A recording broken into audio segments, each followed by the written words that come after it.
Kabanata 2421.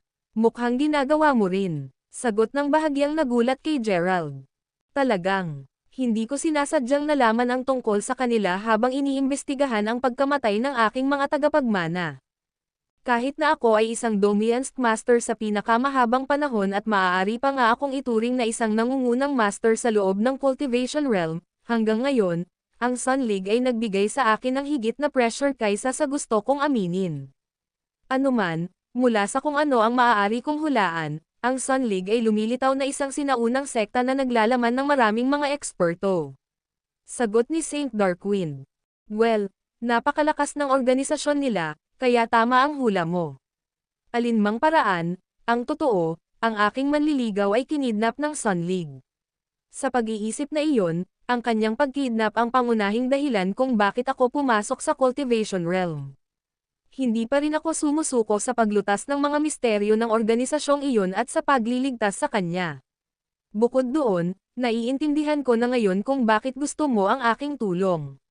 Mukhang pareho tayong may buto na dapat piliin sa Sun League.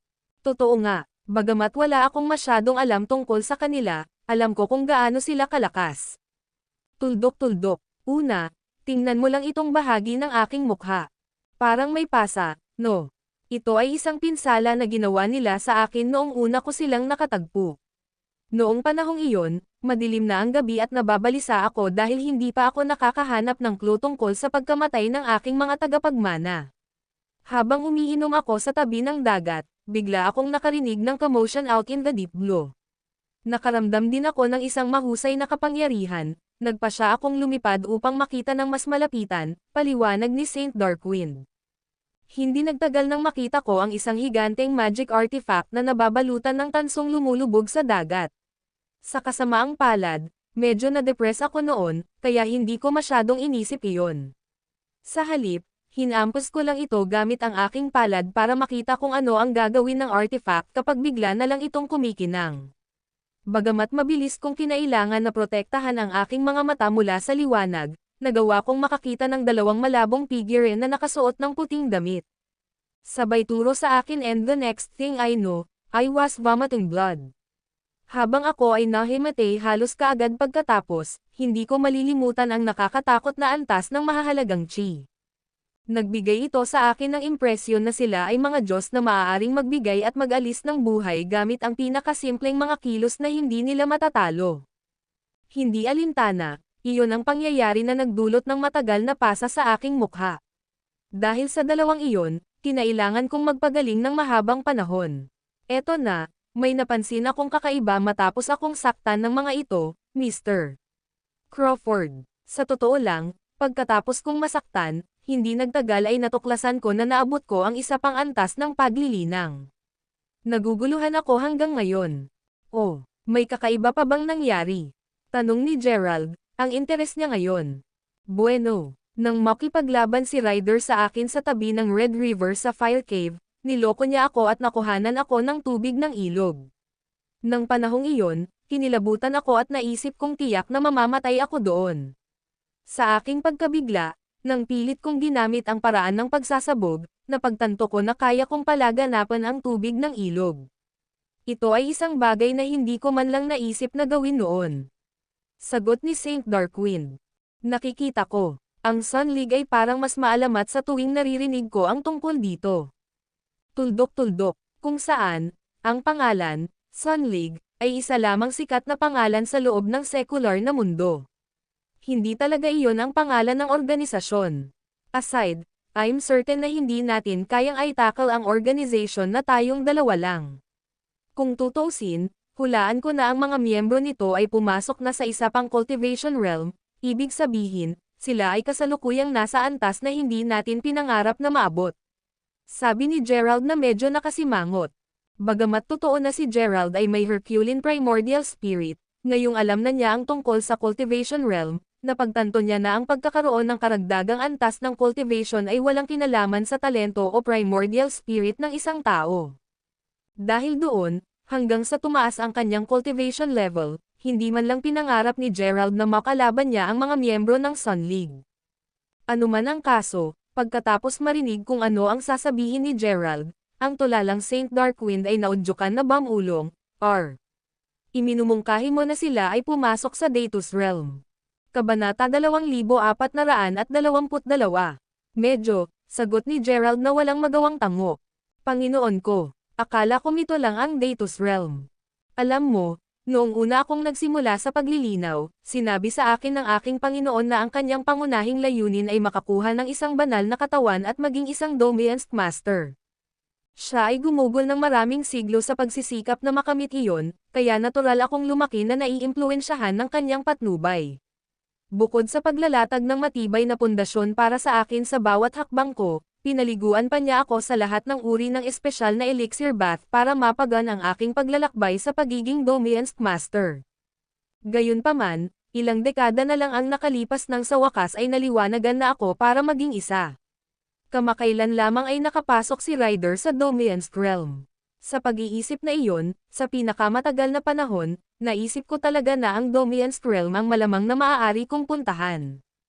Isipin na may mga Angelords na nakapasok sa Datus Realm. Bulalas ni Saint Darkwind na naramdamang gumuho ang kanyang mundo. Naunawaan ni Gerald ang nararamdaman ni Saint Darkwind. Kung tutuusin, kahit alam niyang may mga Diyos na umiral sa lupa ilang libong taon na ang nakalilipas, noong panahon iyon, marami pa ring banal na espiritu ang gumagala sa planeta. Ngayon, gayunpaman, ang mga banal na espiritu ay kakaunti na. Sa pag-iisip na iyon, kung hindi dahil sa kanyang Herculean primordial spirit, hindi kailanman makakamit ni Gerald ang isang banal na katawan at maging isang Domiensk Master.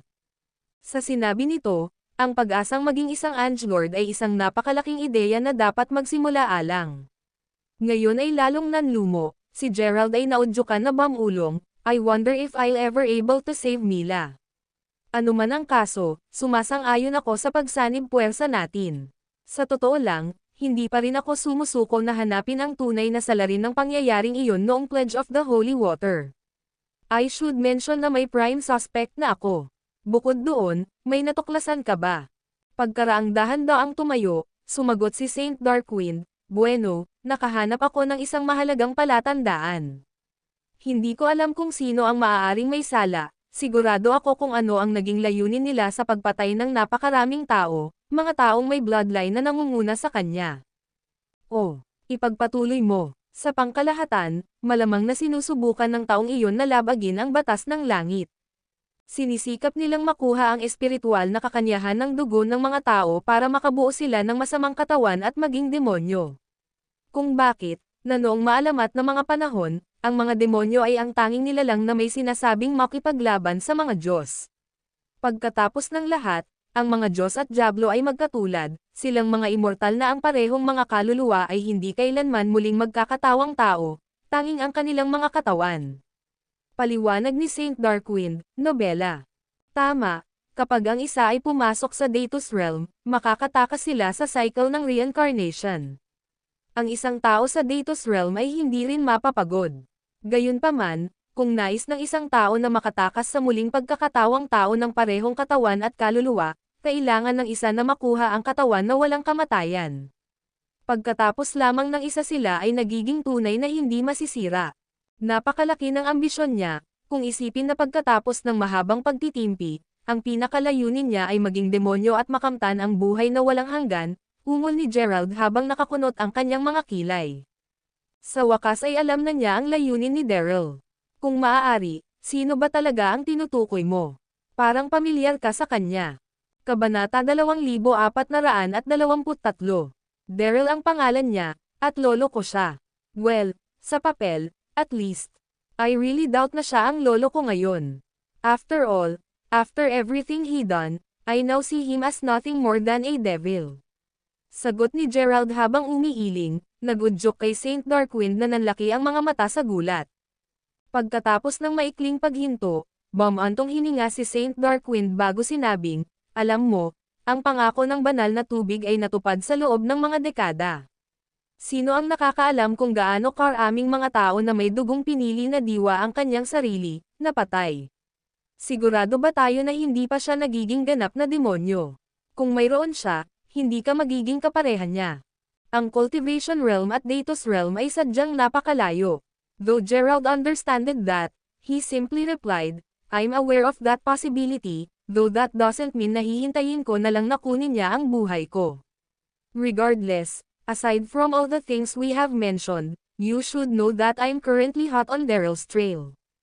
Kapag nahanap na namin siya, naniniwala ako na masasagot ko ang marami sa aming mga katanungan. Maganda iyang marinig. Please, hayaan mo akong tulungan ka. Sabi ni Saint Darkwind. Maligayang pagsakay. Sagot ni Gerald na alam talaga na mas maraming karanasan si Saint Darkwind kaysa dati. Ano pa, nakatagpo na rin ni Saint Darkwind ang mga mula sa Sun League dati. Dahil doon, sinadya ni Gerald na panatilihin siyang malapit sa kanyang mga tabi para pareho silang magbantay sa isa't isa sa mga susunod.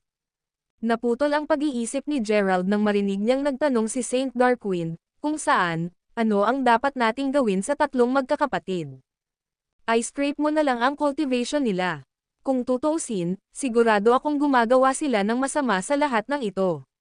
Dahil hindi nila pinahahalagahan ang buhay ng mga karaniwang tao at patuloy silang binubuli, gagawin na lang natin silang mga karaniwang tao ngayon. Deklara ni Gerald sa malamig na tono. Magaling sinabi. Ipauwi mo na lang sa akin. Sagot ni Saint Darkwind habang tumatakbo siya, nobela. Si Gerald naman ay bumalik sa Morningstar Manor para basagin ang formation na nagbubuklod kay Linden. Ngayong nakipag-alyansa na siya sa mga nagtatanong na magsasaka na ito, hindi napigilan ni Gerald na maging mas kumpiyansa. Anuman, sa oras na silang tatlo ay nakarating sa Spring Manor, nalaman nilang hinihintay na sila ni Professor Boyle doon. Speaking of the Professor, punong-puno na ngayon ng sigla ang mukha niya kumpara noong una siyang nakilala ni Gerald. Ito ay malinaw na siya ay halos ganap na gumaling salamat sa pagpapagaling sa nurturing formation sa tulong ng mga banal na bato. Alinmang paraan, nang makita ng propesor sina Linden at Saint Darkwind, hindi naiwasang magtanong, Sino yung dalawa? Ito si Mr. Moldel, at iyon si Mr. Darkwind. Pareho ko silang kaibigan. Isa pa, sa inyong dalawa, ito si Professor Boyle. Siya ang nagbigay sa akin ng mga pahiwatig para mahanap ang Yearning Island. Pakilala ni Gerald.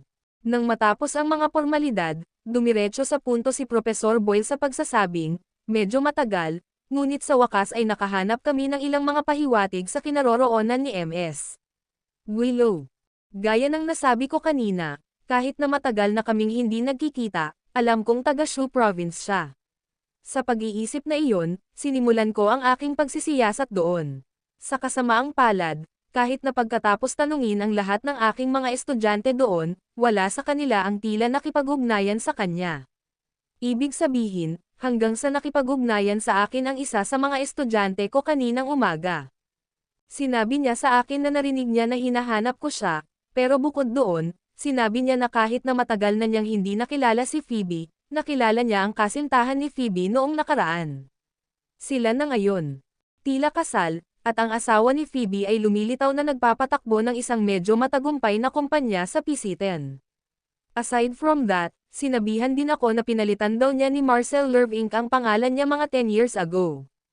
Pinipigilan ang kanyang lalamunan, pagkatapos ay idinagdag ng propesor, palagi siyang nananatiling low profile, at nakilala lamang siya ng aking estudyante sa isang shopping complex. Natural, kapag tinawag niya itong Ferb, ang kanyang lumang pangalan, nagkunwari itong hindi siya kilala. Ilang sandali lang ay nalaman niya ang pagpapalit ng pangalan niya. Kabanata 2424. Gayunpaman, may nagtanong sa kanya tungkol kay Phoebe sa kanyang kamakailang reunion sa klase, na darating sa kanya na sabihin sa akin ang tungkol sa balita kanina, paliwanag ni Professor Boyle. Pisitin sabi mo, bukod doon, gaano tayo katiyak na hindi nakipagdiborsyo si Phoebe sa kanya? Tanong ni Gerald na medyo nakasimangot. Habang pwede pa, tandaan mo noong nag-aaral pa si Phoebe, buntis na siya sa anak niya. Sa katunayan, nagpakasal sila kaagad pagkatapos ipanganak ang bata. With that in mind, kahit maghiwalay sila, hindi magiging irresponsible si Ferb na hindi alam kung nasaan ang anak niya, ang sinasabi ko, sagot ni Professor Boyle. Isang patas na palagay. Well, alintana kung ito ay tama o mali, ito ay isang mahalagang palatandaan pa rin. Pumunta tayo sa PC-10 at hanapin muna si Marcel. Deklara ni Aidan. Sa katunayan, bago tayo umalis, hayaan mo muna akong gumawa ng ilang bagong pormasayon para sa Spring Manor. Pipigilan nila ang mga tao na gumawa ng gulo. Sagot ni Gerald na gustong matiyak na ligtas ang kanyang mga kakampi at mga ari-arian sa kanyang pagkawala, sa ganoong paraan, makakaalis siya ng walang pag-aalala. Inabot siya ng ilang araw, ngunit sa tulong ni Linden at Saint Darkwind, na kompleto ni Gerald ang mga pormasayon, 2 guarding formation at 1 cultivating formation, medyo mabilis. Nang matapos iyon, nakatakda na ang lahat. Sa halip na isama sina Aiden at Leo, sa huli ay nagpasya si Gerald na sina Saint Darkwind, Linden, at ang propesor lamang ang sumama sa kanya sa pisitan. Tumagal pa ng 3 araw bago tuluyang nakarating ang 4 sa pisitan. Pagdating, ang una nilang aksyon ay ang magtungo sa isang kafe para uminom ng tsaa habang nagpapahinga. Pagkaraan ng ilang sandali, umiling si Professor Boyle habang sinabi sa isang walang magawang tono, "Nagpadala ang aking estudyante ng higit pang impormasyon tungkol kay Ferb, kaya maaari kong ilahad ang lahat ng ito ngayon." Bukod sa pinalitan niya ang kanyang pangalan ni Marcel, siya ang kasalukuyang 42 taong gulang na chairman ng Rising Sun Group. Siya ay mayroon lamang isang anak na lalaki, kahit na ang bata ay kasama ni Phoebe. Sadly enough, tama ang aming mga haka-haka. Nakipaghiwalay siya 10 taon na ang nakalilipas, at iyon ay noong pinalitan niya ang kanyang pangalan, hindi alintana. Ang kanyang buhay ngayon ay medyo magulo, pagkatapos ng lahat, bukod sa pagiging medyo masungit pagkatapos ng diborsyo, si Marcel ay kasalukuyang hindi bababa sa 7 kasintahan na pinananatili. Siya sa isang malaking mansyon. Siya ay halos nabubuhay sa buhay ng isang sinaunang emperador. Ang propesor, para sa isa, ay naalala ng mabuti si Ferb. Bagaman mahirap ang bata, siya ay palaging masipag at mahinhin. Siya rin ay lubos na tapat kay Phoebe noong panahong iyon. Ang katotohanan na ang bata ay naging ganito pagkatapos ng 20 taon ay nagpalungkot kay Professor Boyle. Sa alinmang paraan, nang marinig iyon, si Linden ay na-prompt na magtanong, "Kaya pumunta kami dito para sa wala." Hindi ko sasabihin iyon. Kung tutuusin, kung may nakakaalam kung nasaan si Phoebe at ang kanyang anak, siya iyon. Sagot ng professor. Tama iyan. Dahil halos walang natira sa bahay ni Phoebe habang siya ay nag-aaral, ang paghahanap kay Marcel ay ang aming pinakamahusay na mapagpipilian. Upang linawin, siya ay dumating upang ipagpatuloy ang kanyang pag-aaral.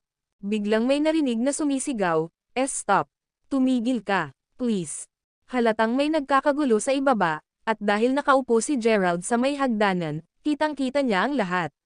Sa asensya, lumalabas na ang 2 tao na tila magkapatid ay binubugbog ng valet ng isang batang mistress. Ang sumisigaw ay ang kapatid na babae ng batang lalaki, na desperadong sinusubukang protektahan ang kanyang kapatid. "Bugbugin mo siya. Iyon ay para sa pagtatangkang nakawin ang aking mga gamit." Tanggal ng dalaga, lalagyan ng nobela. Mula sa pagsisikap ng kapatid na protektahan ang kanyang kapatid, alam ni Gerald kung gaano kalapit ang magkapatid. Matapat niyang ipinaalala sa kanya ang kanyang kapatid. Ngayon ay nakakaramdam na siya ng pagkababalisa. Tumayo siya habang bumababa. Kabanata 2425. Kahit na pagkatapos ng lahat ng kaguluhan na iyon, ang batang may bahay ay hindi lumilitaw na napatahimik. Sa halip, kumuha siya ng bangkito bago itinapon sa 2. Nagulat siya, bagamat tama niyang tinutukan ang magkapatid, nataman ng bangko ang ulo ng kanyang valet. Dumudugo ngayon ang ulo niya, tinakpan ng valet ang sugat niya habang bumubuntong hininga, second young mistress. "Anong ginagawa mo?" "Ako, siguradong nagalit ako kaya nagkamali ako. Hindi bale, ako mismo ang pumapatay sa 2 iyon." Ganting sabi ng babae sabay kuha ng isa pang bangkito at inihagis sa kanila. Sa gulat niya, sa pagkakataong ito, binatukan niya ang guard na nakatayo sa tabi niya. Dahil sa sobrang lapit niya, ang gwardya na ngayon ay dumudugo na rin ang ulo ay agad na nahimate at bumagsak sa lupa. Anong nangyayari sa mundo? Hindi ako makapaniwala dito. Bulalas ng natulala na batang may bahay habang pumitas ng tsarera para ihagis. Nang malapit na niya itong ihagis, gayunpaman, isang nangingibabaw na boses ang sumigaw, "Ihagis mo ito kung gusto mong mawala ang iyong buhay."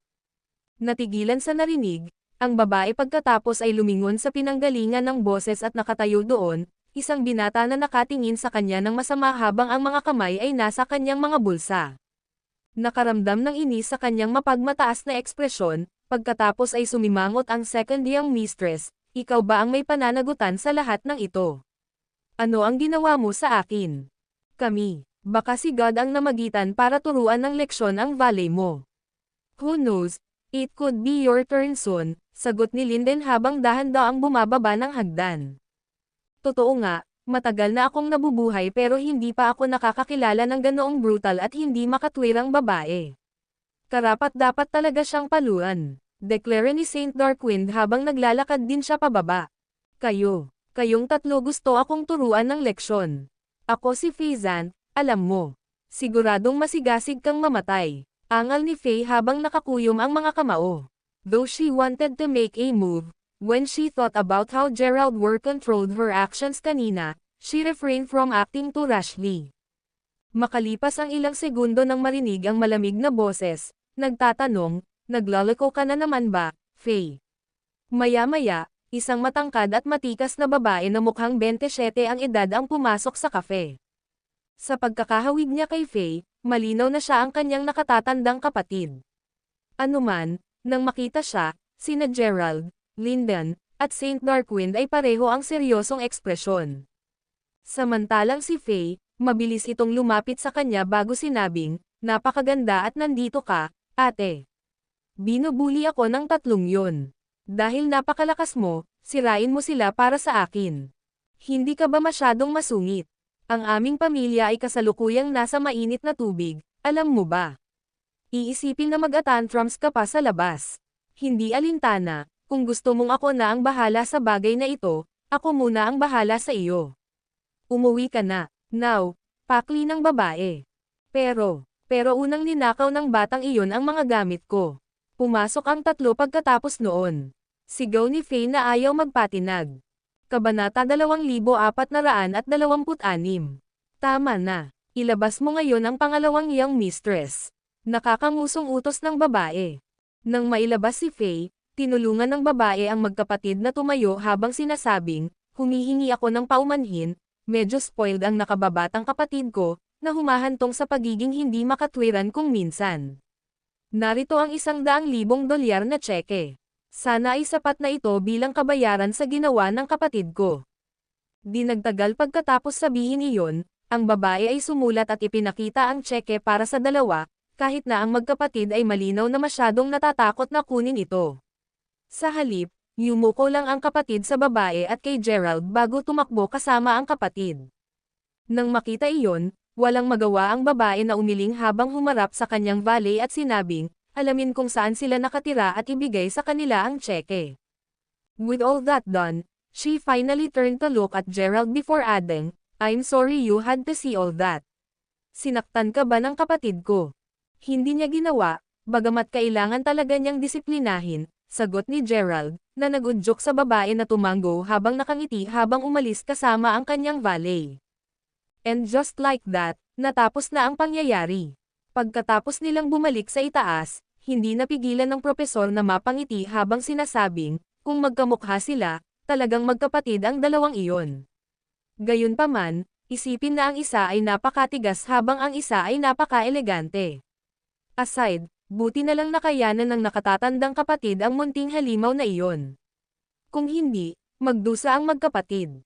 Kapatid ni Faye, hindi ba kung ano siya? Hindi mo ba napansin na natatakot si Faye sa kanya? Sagot ni Saint Darkwind.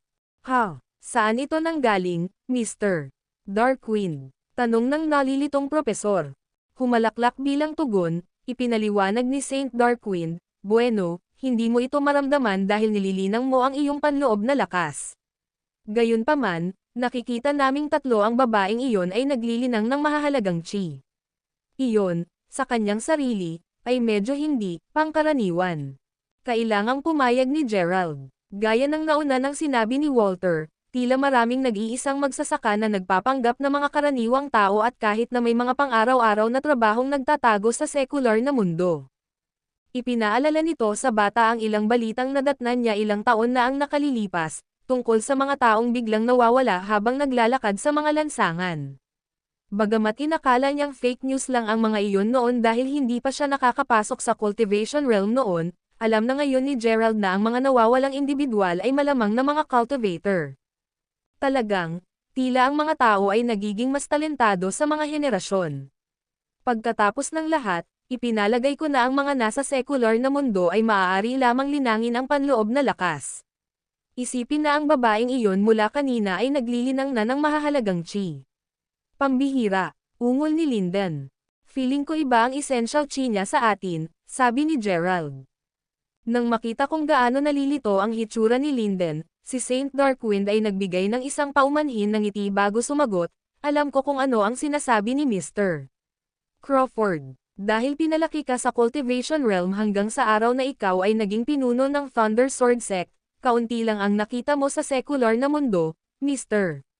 Moldel. Sa pag-iisip na iyon, makatuwiran lamang na malaman ni Mr. Crawford ang higit pa tungkol sa secular na mundo. Patas na. Iyon lang ang dahilan kung bakit nagawang lokohin ako ni Ryder.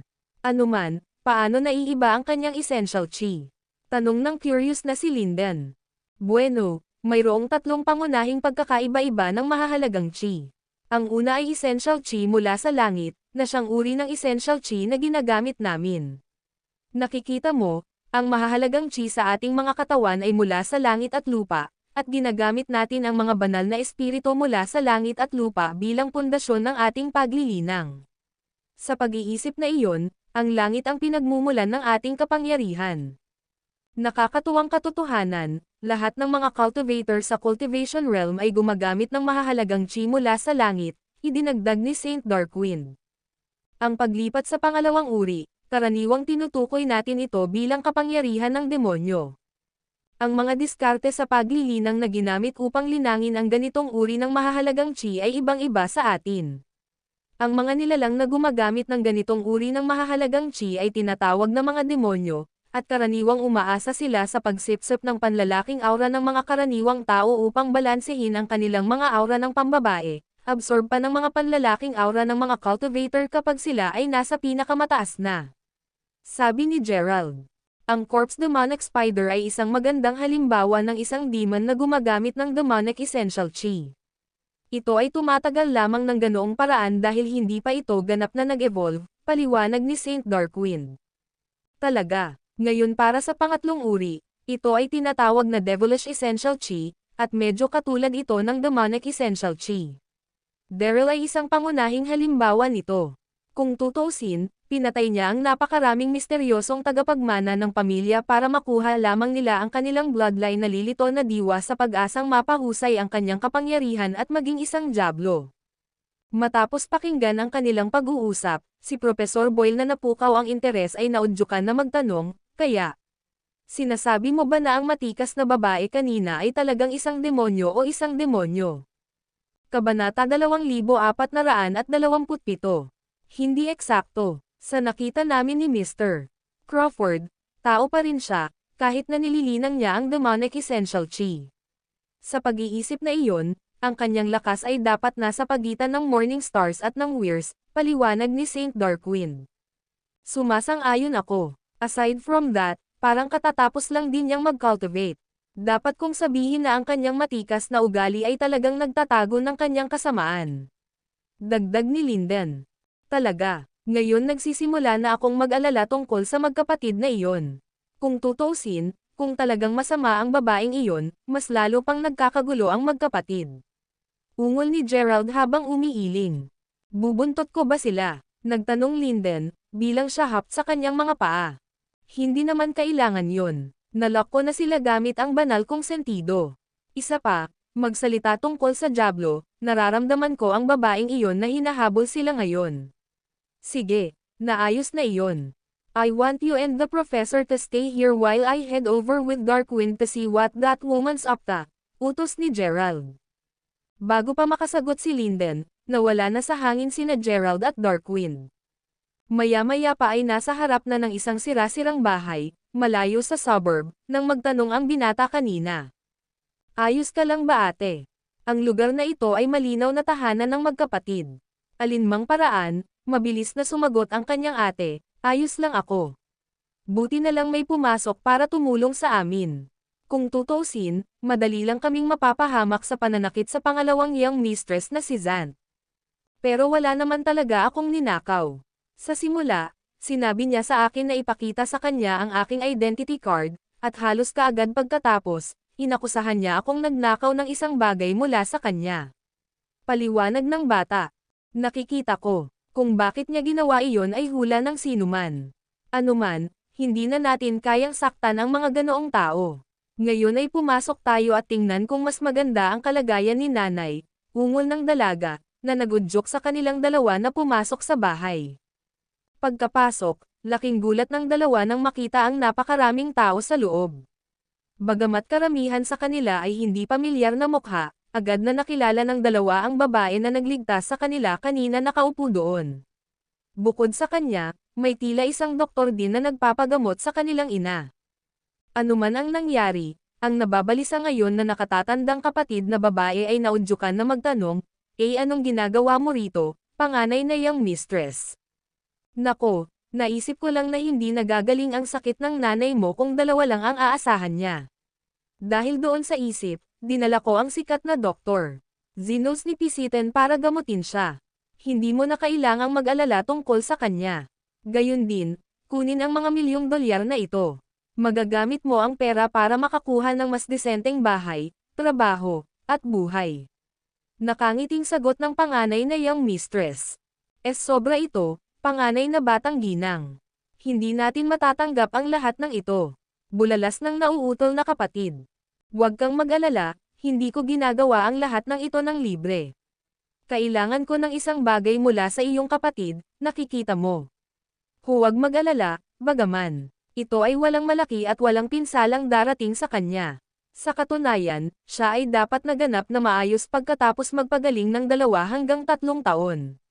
Deklare ng panganay na young mistress. Ano ang balak mong gawin?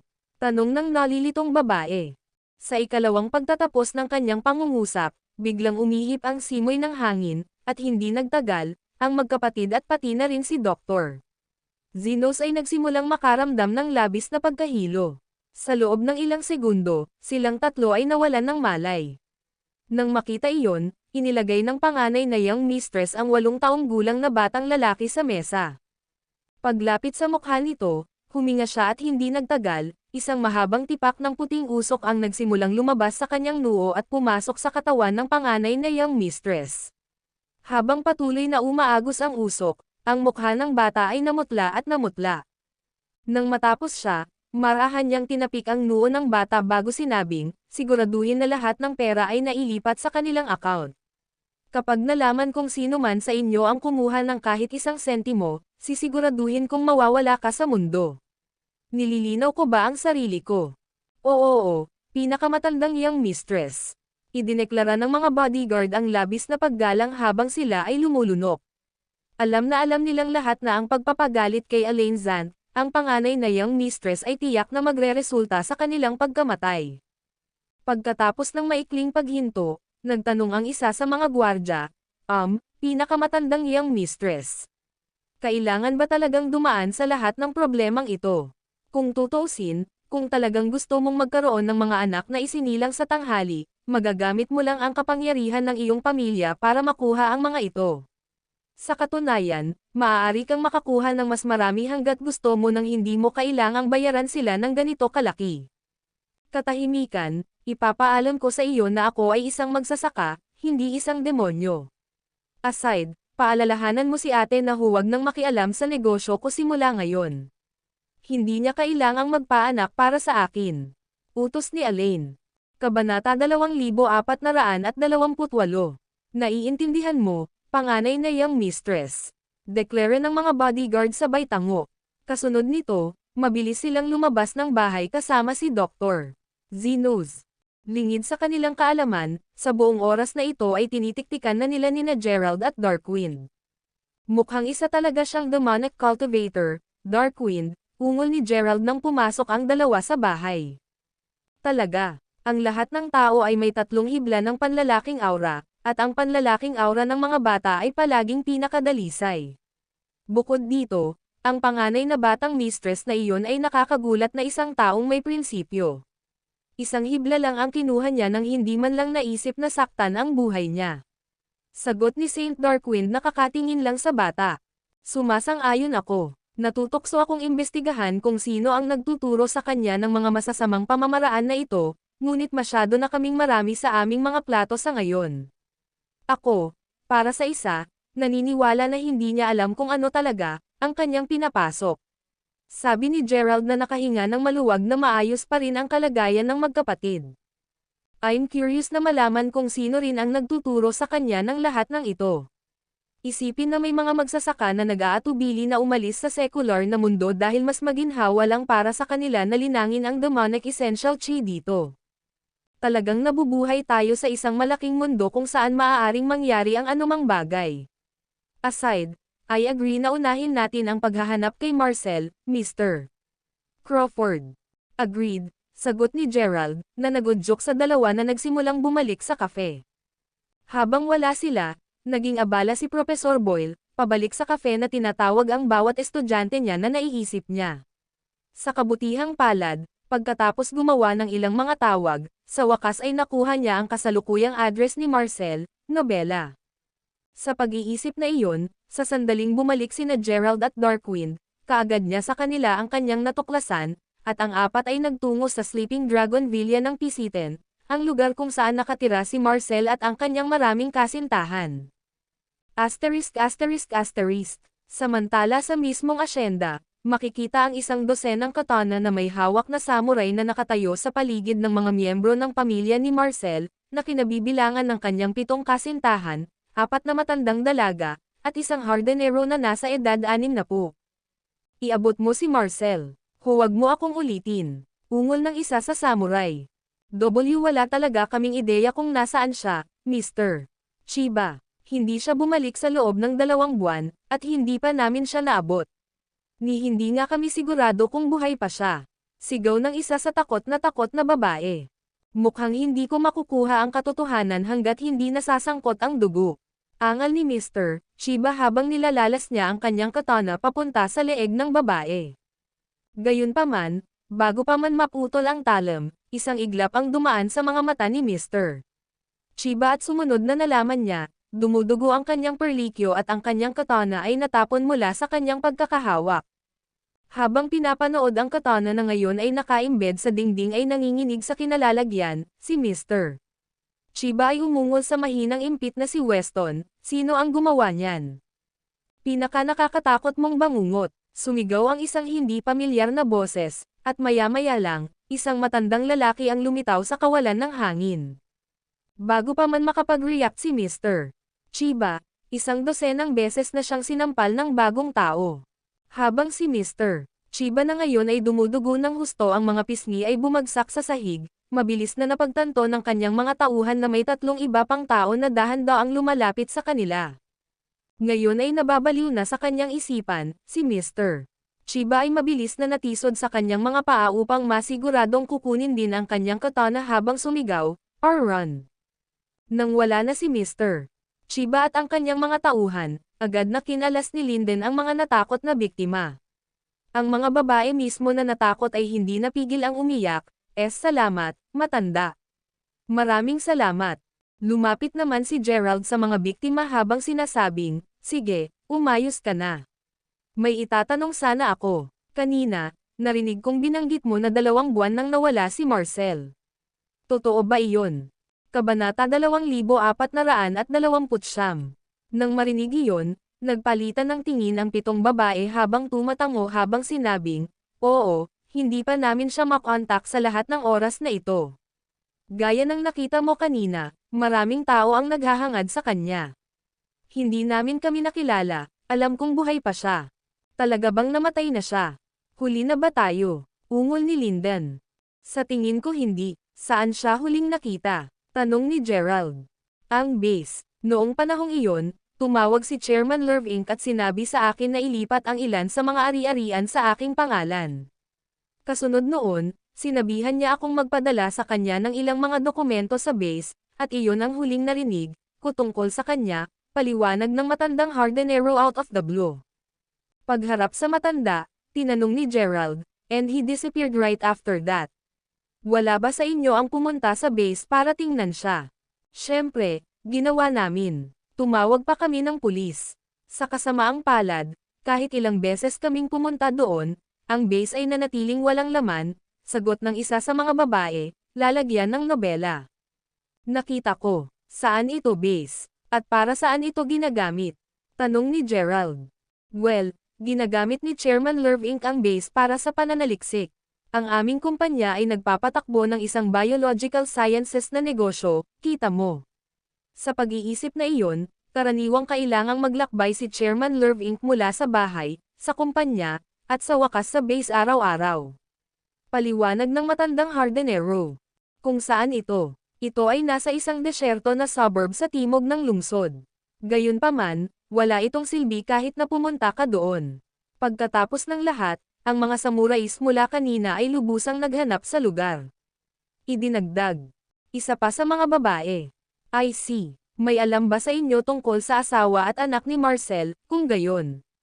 Tanong ni Darkwind. Sa palagay ko ay hindi na sila muling nakilala ni Chairman Lerv Inc. mula nang maghiwalay sila mga 10 taon na ang nakakaraan. Gayunpaman, inutusan ako ng chairman na maglipat ng pera sa kanila ng ilang beses upang makatulong sa kanilang mga gastusin sa pamumuhay. Ang bawat paglipat ay halos $1,000,000.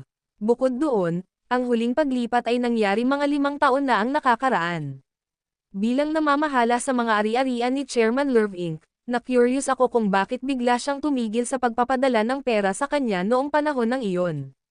Dahil doon, nag-imbestiga ako at alam ko na matagal nang sarado ang account ng dati niyang asawa.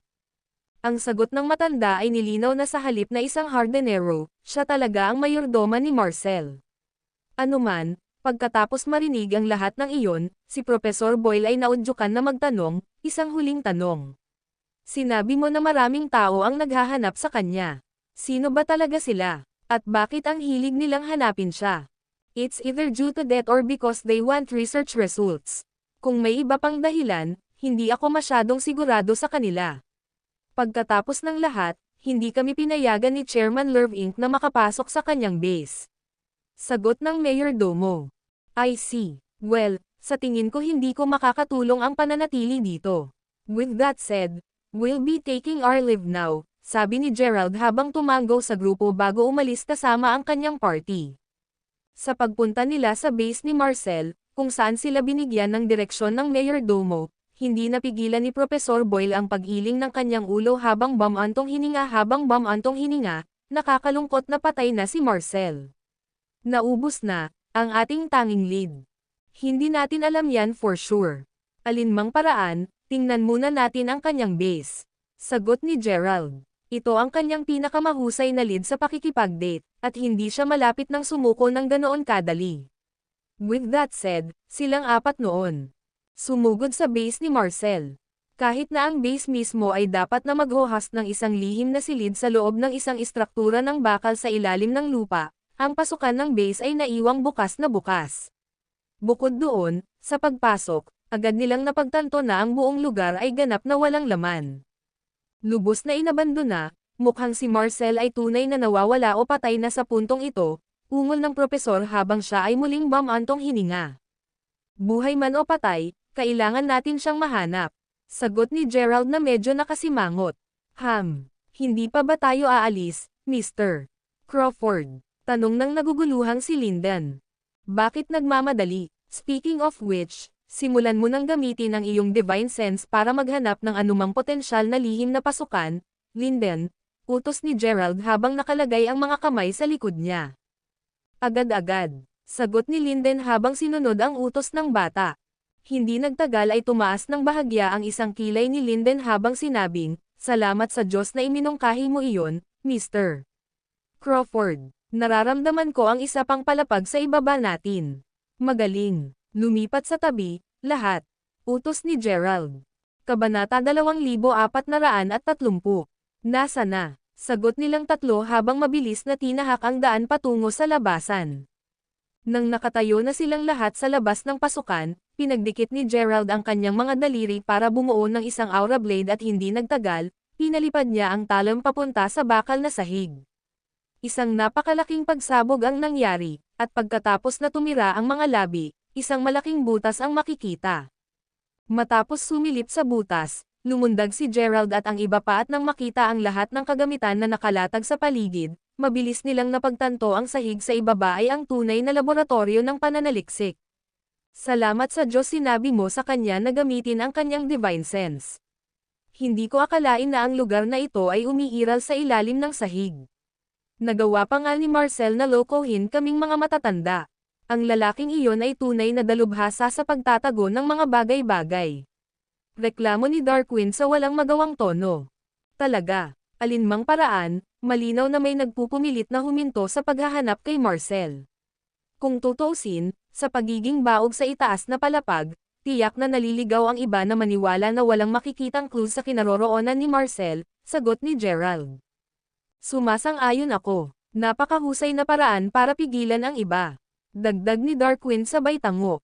Gayunpaman, tingnan natin kung ano ang mahahanap natin, ungol ni Gerald habang nakapikit at nang imulat niya ang mga ito, dalawang lilang sinag ng liwanag ang bumungad, na lumiwanag sa buong lugar. Matapos laminggalinga sa paligid, nahulog ang mga mata ni Gerald sa isang safe. Nakataas ang isang nakikita-kilay. Ang batang lalaki pagkatapos ay lumapit dito at sa isang hampas gamit ang kanyang hubad na mga kamay, ang safe ay basag bago gumuho. Ngayong nakalaya na ang nilalaman nito, hindi napigilan ni Professor Boyle na malaglag ang kanyang panga. May bangkay sa loob. Magandang langit, bulalas ng gulat na propesor. Natural, ang iba pang tatlo ay pare-parehong nagulat, bagamat sila ay mabilis na natigilan ng mapagtanto nila kung gaano kapamilyar ang bangkay. Tumagal sila ng ilang segundo, ngunit agad na napagtanto ng lahat na ang bangkay ay kamukha ng mayordomo mula kanina. Ano ang malaking ideya? Ito ba ang tunay na mayordomo? Mukhang 2 buwan na siyang patay. At saka, sino ang nakilala natin sa villa? Tanong ni Linden na nakakunot noo.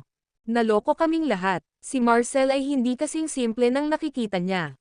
Alinmang paraan, bumalik tayo at tanungin siya ng personal. Sagot ni Gerald bago agad tumakbo pabalik sa villa. Speaking of the villa, katatapos lang maging pake ng pera ng lahat ng katulong at kasambahay doon. Samantalang ang matanda kanina, kumikislap ang mga mata habang nag-uutos, kung nakaimpake na ang lahat, kailangan na nating tumakbo. Mabilis. Ang mga chibas ay walang katulad sa mga taong iyon, at sa palagay ko ay hindi na natin may tatago ang ating sikreto ng mas matagal kung mananatili tayo. Kailangan ba talaga nating tumakas, guro? Parang naniwala sila sa lahat ng sinabi natin kanina. Hindi ba sila susuko gaya ng iba kapag napagtanto nilang wala na? Tanong ng isa sa 7 babae. Hindi sila ordinaryong tao. Ang totoo, kahit na hindi pa nila pinalayas ang mga samurai na iyon kanina, ang mga chibas ay nalasan pa rin sa aking walang kulay na lason na gas. Sa pag-iisip na iyon, ang katotohanan na ang 4 na iyon ay hindi naapektuhan ng aking gas sa lahat ay lubhang nakakaalarma. Paliwanag ng matanda nang huminto ang isang malaking truck sa may manor. Hearing the truck, the old man then added, "Either way, hindi na tayo pwedeng manatili dito. Lilipat na tayo sa ibang probinsya." Sa ginawang utos na iyon, mabilis na sumakay ang lahat sa sasakyan at maayos na ang lahat, hindi na nag-aksaya ng oras ang matanda at pinara ang gasolina. Gayunpaman, bago sila makarating sa pangunahing kalsada, hindi napigilan ng matanda ang pagbagsak ng kanyang panga. Nakatayo mismo sa gitna ng kalsada habang nasa likod ang mga kamay, si Linden. Mabilis na pumutol dito, ang matanda pagkatapos ay bumusina kay Linden habang galit na sumisigaw, "Gusto mo bang mamatay ng ganoon kalala? Tumabi ka." Gayunpaman, hindi natin si Linden. Nang makita iyon, ang matanda ay umungal, "Mabuti, maging panauhin ko." Kasunod nito, dumiretso ang truck sa Linden. Kabanata 2431. The Secretly or Invisible Rich Man Chapter 2431. Ang sumunod ay isang paputok na tunog pati na rin ang mga ulap ng kumukulong itim na usok. Dahil sa biglaang pagsalpok, lahat ng nasa truck ay natambas sa sahig. Tungkol naman sa matanda, dahil nabangga ang kanyang ulo sa manibela, napuno na ngayon ng dugo ang kanyang noo. Gayunpaman, si Linden ay nanatiling ganap na hindi nasaktan. Nang mapagtanto iyon ng matanda, Napaisip siya kung nabanggalang niya ang isang lalaki o isang bundok. Gayunpaman, bago makapag-react ang matanda, narinig niyang sinabi ni Linden, ang tuso mo. Kung iisipin mo na kaya mong linlanggan ang isang taong nabuhay ng daan-daang taon. Pagkatapos niyang sabihin iyon, madaling sumakay si Linden sa truck at sa loob ng isang minuto, nahuli na niya ang lahat sa loob. Nanlaki ngayon ang kanyang mga mata, hindi napigilan ng matanda na mapaungol. Sino kayo? Mga multo ka ba o ano? Cut the crap, matanda. O dapat kong sabihin, Marcel. Single ni Linden habang nakahawak sa kwelyo ng matanda. Hindi ako pwedeng maging Chairman Lurv Inc. Gaya nga ng sabi ko, hindi pa rin namin siya hinahanap. Nakakagawa ka ng malaking pagkakamali. Ang 7 ginang ay makapagpapatoto para sa akin. Sigaw ng matanda. Ito ang nagtulak sa 7 babae na pawang nakahawak sa kanilang mga sugat upang idagdag, siya ay nagsasabi ng totoo. Hindi siya si Chairman Lurv Inc. Oh, tinatanggihan pa rin itong aminin. Single ni Linden na namumula na ang mukha.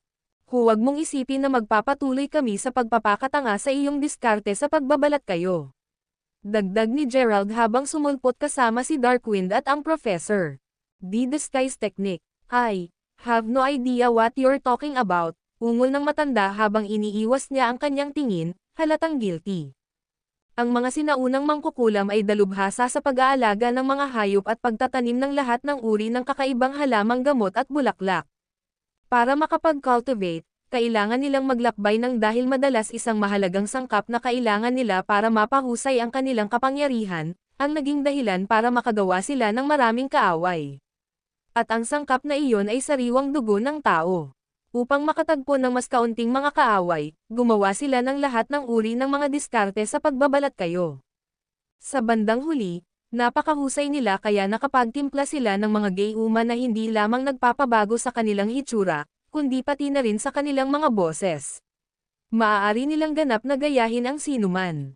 Dahil dyan, gaano man kataas ang cultivation ng isang tao, hinding-hindi nila makikita sa disguise ng mangkukulam. Hanapin ang text na pamilyar, Chairman Lurv Inc. Tanong ni Gerald habang papalapit sa matanda na nakasandal ang mga kamay sa likod. Nakatingin ngayon kay Gerald ng labis na gulat, ang matanda ay lumunok bago sinabing, ito ang lihim na pamamaraan ng mga ninuno na ipinasa kay Phoebe. Ngunit, bukod sa atin, walang ibang dapat makaalam nito. Sa sinabi nito, paano mo malalaman ang mga sikreto sa likod ng pamamaraan? Nobela. Nabasa ko ito sa isang libro. Bukod doon, lumilitaw na natutunan mo lang ang isa sa mga diskarte. Hindi ba siya nagturo sa iyo ng iba pa? Tanong ni Gerald sa masiglang tono. Nang marinig iyon, natahimik sandali ang matanda.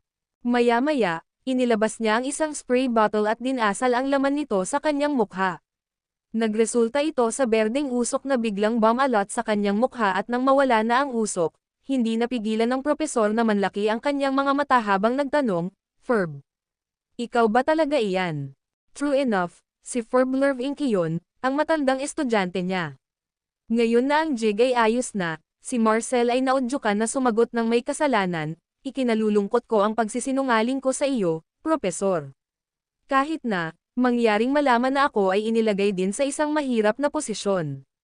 Wala akong choice kundi magsinungaling. Kabanata 2432.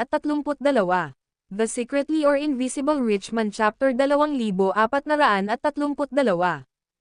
Gayunpaman, hindi ko inaasahan na malalaman mo ang sikreto ni Phoebe. Dagdag ni Marcel sa tonong nakikiusyoso. Kung ano man ang nangyari, hindi napigilan ni Gerald na mapabuntong hininga. Kung tutuusin, ang tugon ni Marcel ay isang malinaw na senyales na si Phoebe ay tunay na inapo ng mga sinaunang mangkukulam. Ibig sabihin, tagapagmana rin ng mga mangkukulam ang anak niya. Naalala niya ang sinabi ni Zeman sa kanya na lahat ng supling ng mangkukulam ay nangyayari ng banal na prutas upang magising ang kapangyarihan sa kanilang dugo. Kahit na hindi nila layunin ang paggising sa kanilang kapangyarihan, kailangan pa rin nila ang bunga. Dahil sa sobrang pakikialam ng kanilang mga ninuno sa mga gamot, ang mga sekwelay sa kanilang mga katawan ay ipinasa sa kanilang mga inapo.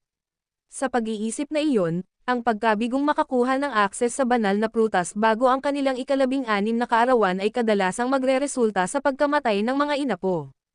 Ito marahil ang dahilan kung bakit napakadesperadong hinahanap ni Phoebe ang puno ng Divine Fruit. Bukod doon, hindi naiwasang makita ni Gerald ang isang bagong isyu. Dahil ang mga sinaunang mangkukulam ay halos namatay na, si Phoebe ay hindi dapat magkaroon ng ganoong karaming mga kaaway na haharapin. Sa pag-iisip na iyon, bakit pa rin siya naging maingat? Aside from that, hindi naman talaga mukhang walang puso si Marcel. Sa isiping iyon, bakit niya pinabayaan ang kanyang asawa at anak? Naputol ang pag-iisip ni Gerald nang mapansin niya si Marcel na parang himatayan, walang duda sa naunang banggaan.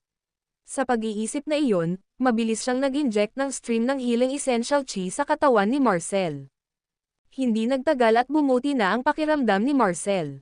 Naunawaan na tinulungan siya ni Gerald, naudyukan siyang magalang na bumulalas, "Salamat, Mr. Crawford." Nobela.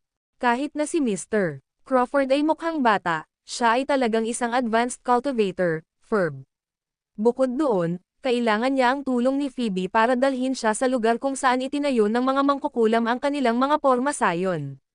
Kung magiging maayos ang lahat, tiyak na gagantihan kanya ng bukas palad, sabi ng propesor. Nakikita ko iyon. Kahit na si Mr. Crawford ay hindi kamukha ng mga sumunod kay Phoebe bago ito. Paumanhin ngunit hindi ko masabi sa kanya. Ito ay para kay Phoebe at sa ating anak. Sagot ni Marcel na tila may naalala lang nakakilakilabot. Ngayon ay mukhang nag-aalala, ang propesor ay hindi maiwasang magtanong, ano ba talaga ang nangyari? Pagkaraan ng ilang sandali natitigan si Gerald at ang iba, ipinaliwanag ni Marcel kalaunan, dahil sa pagkakakilanlan ni Phoebe, minsan nagdala siya ng napakalaking kapahamakan sa kanyang pamilya. I'm sure you're aware that Phoebe's hometown is in J City, but alam mo ba na ang mga Willow ay isang prestihiyosong pamilya na umunlad sa loob ng mahigit 1,000 taon? Nakalulungkot, isang kakilakilabot na nangyari sa kanyang pamilya mga 40 taon na ang nakalilipas. Si Phoebe ay isang bata lamang ng halos 500 Willow ay pinaslang sa isang gabi. Sa huli, ang tanging nakaligtas ay si Phoebe at ang kanyang ina na tumulong sa kanya na makatakas. Iyon, ungol ng propesor na ang mukha ay nanigas sa puntong ito. Si Gerald mismo ay hindi napigil ang sumimangot habang nagtatanong, gaano ba kalaki ang awayan na iyon para sa ganoong malawakang pagpatay na nangyari? Nangyari ang lahat ng iyon dahil sa isang espesyal na prutas. Kita mo, si Phoebe ay isa sa mga sinaunang witch na nagmula kay J City at pinalitan ang kanyang pangalan kay Willow. Ang mga Willow mismo ay hindi kailanman nanakit ng sinuman sa kanilang pangkukulam, at siniguro pa nilang maayos na patakbuhin ang kanilang mga negosyo. Bukod dito, ang mga Willow ay may tradisyon ng pagpapakain sa kanilang mga anak ng isang espesyal na prutas kapag sila ay lumaki sa edad na 6. Kung ang prutas ay hindi natupok, ang mga ina po ay malamang namamatay sa pagitan ng edad na 12 at 16. The Divine Fruit, sagot ni Gerald sabay tango. Eksakto. Alinmang paraan, ang pagpatay ay naganap sa 3 araw pagkatapos kainin ni Phoebe at ng iba pang mga bata na kaedad niya ang mga prutas. Nakatakas lamang si Phoebe at ang kanyang ina dahil nagtago sila sa loob ng isang balon. Gayunpaman, alam ng salarin na nawawala sila, kaya agad niyang sinimulan ang pagtugon sa kanila. Ang pangangaso ay nagpatuloy sa loob ng 6 na taon, at sa buong panahon at iyon, si Phoebe ang kanyang ina ay naglakbay sa disyerto at nanirahan sa sinaunang kagubatan. Sa kalaunan, gayunpaman, hindi nakayanan ng ina ni Phoebe ang lahat ng stress na iyon at nauwi sa pagkamatay mula sa sakit. Maya-maya ay kinuha ni Phoebe ang lahat ng mga scroll ng pamilya Willow at nag-aral mag-isa sa tuktok ng bundok. Nang matapos siya, gumawa siya ng disguise para sa kanyang sarili para makapag-aral siya at pumasok muli sa lipunan, paliwanag ni Marcel. Kaya, siya ay isang ina po ng mga sinaunang mangkukulam sa buong panahon na ito. Hindi nakakagulat na pamilyar siya sa mga halamang gamot. Ngayong alam ko na ang backstory niya, hindi ko rin siya masisisi sa sobrang pag-withdraw niya, ungol ng propesor sabay buntong hininga. Kabanata 2433. The Secretly or Invisible Rich Man Chapter 2433. Talaga, alam mo, sa simula, nanumpa siya na hinding-hindi siya mag-aasawa hanggang sa araw na makaganti siya. Still, love isn't exactly something we can freely control. I'm sure you're aware that we were in a relationship back when we were still studying, right, Professor? Kahit na mahal ko siya, kung alam ko lang na ang pagmamahalan namin ay magdadala ng ganito kalaking problema sa aming anak, mas gugustuhin ko pang mamatay kaysa ipagpatuloy ang relasyon sa kanya. Sagot ni Marcel na may bahagyang pagsisisi na tono habang inaalala ang kanyang nakaraan. Ipagpalagay ko na sinabi mo iyon dahil sa huli mong nalaman na ang bata ay mamamatay sa edad na 10 taong gulang kung hindi niya maipaghiganti ang kanyang pamilya at makakuha ng divine fruit. Sa palagay ko ay nag-aalala ka rin na sa pagkamatay ng kanyang anak, ang pagkakakilanlan ni Phoebe ay maaaring malantad sa kanyang mga kaaway, tama ba ang pagkakaintindi ko? Tanong ni Gerald pagkatapos huminga ng malalim. Bingo! Sa totoo lang, hindi naman talaga malaking problema nang malaman namin na nabuntis siya pabalik sa unibersidad. Gayunpaman, nang malinaw na sa akin ang lahat ng ito, lalo kaming nag-alala at nagpasya kaming huminto sa unibersidad upang simulan ang pagpaplano para sa kinabukasan ng bata, paliwanag ni Marcel. Kaya iyon ang dahilan kung bakit ang mahuhusay na estudyanteng tulad ninyong dalawa ay biglang nagpasyang mag-drop out. Sagot ng propesor na may nakakaunawang tango. Talaga, ikinalulungkot namin na nabigo ka, Propesor, ngunit walang ibang paraan. Kung hindi natin ginawa iyon, nasa panganib ang kaligtasan ng bata. Ungol ni Marcel.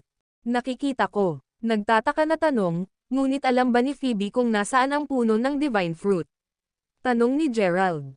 Umiling si Marcel, pagkatapos ay sinabi, sa kasamaang palad, kakaunti ang natatandaan niya tungkol sa prutas.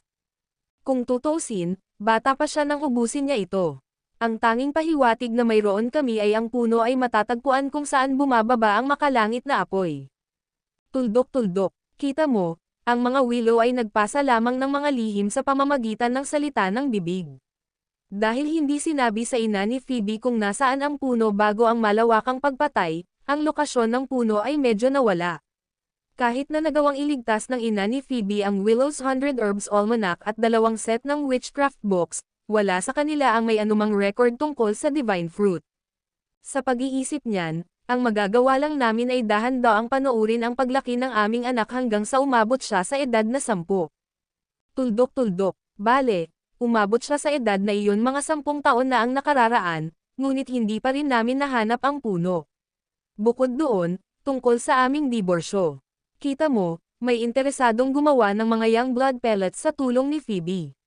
Sa takot na matagpuan siya, pumayag kaming dalawa na maghiwalay para makatakas si Phoebe dala ang mga pellets habang ako ay nanatili rito bilang pang-abala para malito ang mga nanghuhuli sa kanya, dagdag ni Marcel. Young blood pellets. At saka, sinabi mo na hindi pa niya nahahanap ang puno ng divine fruit hanggang ngayon, tama. Sa pag-iisip na iyon, ang iyong anak ay dapat napatay na. Ngunit walang kahulugan iyon. Total, mga 1 taon na ang nakalipas, si Phoebe ay palihim na nagpadala sa akin ng isang liham na humihingi ng tulong sa akin na hanapin ang puno. Sagot ng nalilitong propesor. Nakalimutan kong ipaliwanag iyon. Bagamat totoo na ang aking anak na malapit ng mag-20 ay namatay na taon na ang nakalilipas, nabubuhay pa siya dahil sa mga pellets ng young blood, sabi ni Marcel. Ito ang nag-joke kay Darkwind na biglang sabihin, narinig ko na ang mga young blood pellets ay makukumpleto lamang kapag ginamit kasama ng yin blood pellets. Tuldok-tuldok, kapag pinagsama ang mga ito, bubuo sila ng isang banal na gamot na kilala bilang yin-yang blood pellets. Anuman, sa sarili nitong, ang isang young blood pellet ay may kakayahang pigilan ang isang tao na lumaki sa loob ng 15 taon. Kapag lumipas na ang 15 taon, gayunpaman, ang tao ay dapat na kumuha ng yin blood pellet upang matigil ang epekto ng yang blood pellet at maibalik ang pagkakaisa ng buhay. Kung ang isang yin blood pellet ay hindi kinuha upang i-regulate ang pagsalakay ng yang energy bago noon, ang utak ng tao ay mabilis na masisira at makikita nila ang kanilang sarili na bumabalik hanggang sa kamatayan. Alam ko ang lahat ng ito dahil binalak kong kumuha ng mga naturang pellets at ibigay ito sa aking mga inapo. Sa kasamaang palad, ungol ni Darkwind. Well, totoo ang sinabi ni Saint Darkwind. Ang aking anak ay kasalukuyang buhay pa dahil sa young blood pellet. Sa kasamaang palad, dahil wala kaming mga yin blood pellets, medyo nagiging demented na ang anak ko. Kung magpapatuloy ito, natatakot akong mamatay siya sa susunod na 5 taon. Sagot ni Marcel. Nakuha ko na. Kaya kayong dalawa ay naghiwalay para sabay na hanapin ang Yin Blood Pellets at ang Divine Fruit Tree, tama ba? Tanong ng professor na may nakakaunawang tango. Talaga, tingnan mo, Phoebe aside, ang anak ko lang ang natitirang tagapagmana ng mga mangkukulam. Hindi nakakatulong na dahil sa mga komplikasyon sa bloodline ng pamilya Willow, isang beses lang siya nakakapanganak. Sa lahat ng sinabi, talagang nahihirapan kami para sa aming anak sa halos buong buhay namin. Kabanata 2434 The Secretly or Invisible Rich Man Chapter 2434 Matapos sabihin iyon, tumahimik si Marcel bago idagdag, speaking of which, dapat mong malaman ang 7 babaeng iyon ay talagang malapit kong pinsan. Tungkol naman sa mga katulong na ito, sila ang aking nanay at tiyahin. Tulad ng nahulaan mo na, nagkukunwari kami na iniwan ko ang aking asawa at anak para pigilan ang iba na gumawa ng gulo para sa amin ni Phoebe. Tungkol naman sa bangkay ng mayordomo na malamang na natagpuan mo na. Siya ang tunay na mayordomo na nasa pamilya ko mula pa noong bata pa ako. Nakalulungkot, pinatay siya ng mga tsiba. I see. So you took the chance to disguise yourself as him since alam mo na marami pang naghahanap sa iyo. Sagot ni Gerald sabay tango. Iyon ang tungkol sa pinakabuod nito. Sa totoo lang, nasabi ko na hindi ka ordinaryong tao noong una kang dumating. Ano pa, dahil kasama mo ang propesor, naramdaman kong wala ka dito para manggulo. Ganun pa man, pinigilan kong ilantad sa iyo kung sino talaga kami sa takot na mali ako. Bagamat nagawa mong paalisin, sinabi lang sa akin ng puso ko na tiyak na mabubunyag mo ang sikreto sa aking base. Ito ang dahilan kung bakit ako tumakas kanina, ungol ni Marcel na may kasamang walang magawang ngiti. Ang kanyang mga salita ay nagpapalitan ng tingin ni Gerald at ng kanyang partido. Sa totoo lang, lubos na nauunawaan ang isang taong tulad ni Marcel na naninirahan sa gilid ng loob ng mga dekada ay magiging labis na maingat para sa kapakanan ng kaligtasan. Paano pa siya nakagawa ng mga masalimuot na plano na kahit sina Darkwind at Linden ay nalinlang? Nobela. Kung hindi dahil sa hinala ni Gerald, tiyak na umalis na sila sa Pisiten sa ngayon para maghanap ng higit pang mga pahiwatig. Ano man ang kaso, sumagot si Gerald, well, sa lahat ng sinabi mo, ipagpalagay ko na alam ko, mo kung saan. Si MS Willow ay, naturally, hindi ako humihingi ng impormasyon ng libre. Kapag nalaman ko na kung nasaan siya, gagamitin ko ang lahat ng resources ko para matulungan ang anak mo. Sinadya din ni Gerald ang bawat salitang sinabi niya. Bukod doon, talagang natukso si Gerald na tanungin si Marcel kung sino talaga ang pumatay sa lahat ng mga Willow na iyon sa malamig na dugo. Kung tutuusin, may pakiramdam siya na si Daryl ang may kasalanan. Ang palagay ni Gerald ay pinaslang sila ni Daryl dahil ayaw niyang manatiling buhay ang sino mang nakakaalam kung saan ang formation, na makarating sa Yearning Island. Gayunpaman, dahil iyon ay kanyang palagay lamang, natapos ni Gerald ang kanyang dila. Ano man, nang marinig ang tanong ni Gerald, sumagot si Marcel, ang totoo, hindi ko rin alam kung nasaan siya. Gayunpaman, nagtataglay pa rin siya ng Young Blood Pellets. Hanggat nakahanap ako ng anumang Yin Blood Pellets, tiyak na mararamdaman natin ang isa't isa gamit ang mga ito. Alam mo, bago tayo maghiwalay ng landas 10 taon na ang nakakaraan, nangako tayo sa isa't isa na kung wala akong mahanap na Yin Blood Pellets, hindi na tayo magkikitang muli para pigilan siya sa gulo sa akin. Pagkatapos ng napakatagal na pagsisiyasat, nakita mo na ba ang anumang mga pahiwatig kung saan maaaring naruroon ang mga Yin Blood Pellets? Tanong ni Saint Darkwind. Oo, sa totoo lang.